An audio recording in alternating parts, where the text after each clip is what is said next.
so sorry. I said, you probably heard me. And she said, don't worry, you made me smile.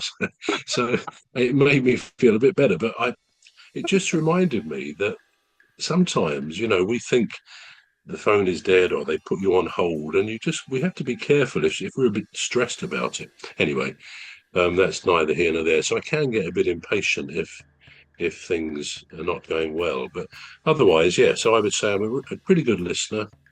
I'm fairly intuitive, but I can be impatient. Things I have in my locker. Yeah, that did make me It laugh. was a long answer, wasn't it? Very long answer. Well, this is what the show is about.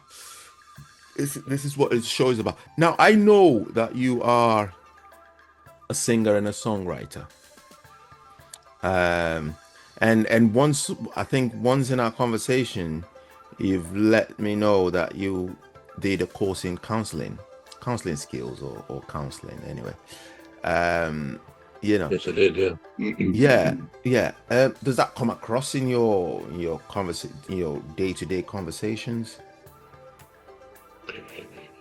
How do you mean in terms of if I'm talking to somebody and I might end up if I feel they need counselling or if I need counselling? What do you mean exactly? Yeah, yeah. Like lawyers, you if you're talking to a Yeah, lawyer, even though you might be having just a casual conversation with a lawyer friend of yours, yeah, and you say something, and they'd be like, right, so are you saying it in it? They sort of put their law hat on, kind of. yeah, You find yeah. that in your songwriting and counseling, do you sort of all of a sudden you think, oh, that would make a good song, or that person, because you said you're intuitive, aren't you? Yeah, Do you then yeah. find that you're having a conversation with somebody and you think, whoa, I wonder what he's going through. I better step in and that and try to help. Do you find that happens a lot, or Yeah, I'm not sure that it gets into my songwriting. I mean, I've always said my songs tend to be almost always about a situation that I'm in or that I'm part of. Or they're always about somebody I know.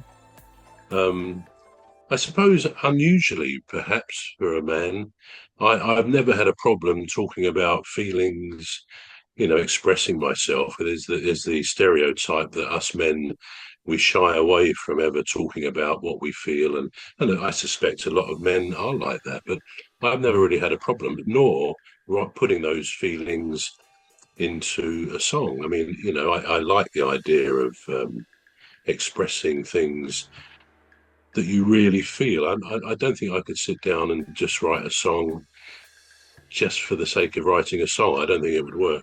But I know what you mean in conversations when you talk to people. Certainly, I don't suddenly revert to a counsellor or, oh, I must help this person. I think, you know, if somebody needs help, I'd like to think they would come to me if they really felt they needed some advice or some help.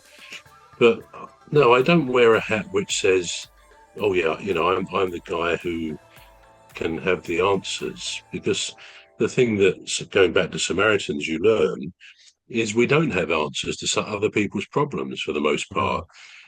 You encourage them to talk, and you don't say, "Well, this is what I would do," because that's a no-no as far as Samaritans training is concerned.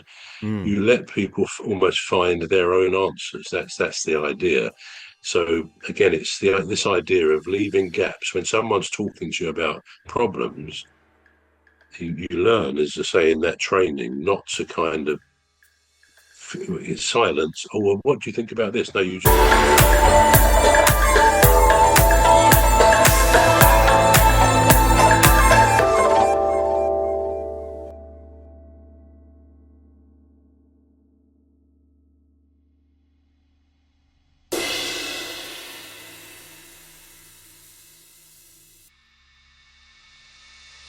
Oh, well, what do you think about this? No, you just leave the gap.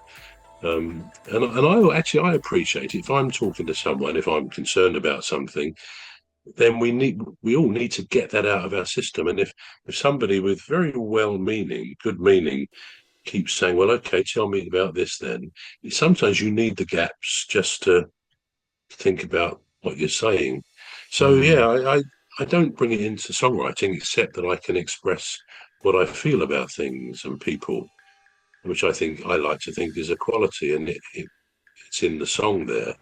But in life, I don't think I go through life thinking I can counsel people or, mm, something like that. mm, mm. Well, I was just thinking about the help side of it. But anyway, so um, what would you say? What advice would you give to your younger self? Mm. Yeah, that was good. We did Yeah, that. That was good. We talked about that last week. Funnily we did. enough, I think the advice would be quite short and sweet. And let me tell you where I saw it after our chat about it last week.